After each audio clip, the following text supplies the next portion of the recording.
আপনাদের কাছে একটা দুঃখের কথা শেয়ার করব, বুঝছেন? সুন্দরী হইয়া যা বড় বিপদ ভাই। যারা সুন্দর ছেলে বা সুন্দর মেয়ে তারাই বুঝে। কিছু কিছু কুটনি টাইপের ফ্রেন্ডরা আছে না, বান্ধবীরা আছে না, আত্মীয় স্বজন আছে না, তারা কি করে জানেন?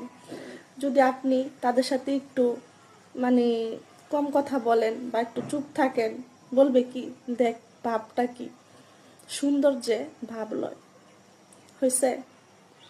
আর যদি হি হি হি হা হা হা করেন, সুন্দর দিকা খালি মাঝে সাথে 24 ঘন্টা খালি হি হি হা হা করতে থাকে। হয়েছে, হয়েছে কাজ। এই হয়েছে তাদের ব্যবহার। আর যদি মনে করেন একটু মানে স্মার্টলি একটু বেশি মানে একটু নিজেকে, কারণ যেহেতু সবাই চায় এই যুগে মানে নিজেকে ভালো লেভেলে রাখার জন্য, যদি একটু ভালো লেবাস ধরবেন কবে কত ভাব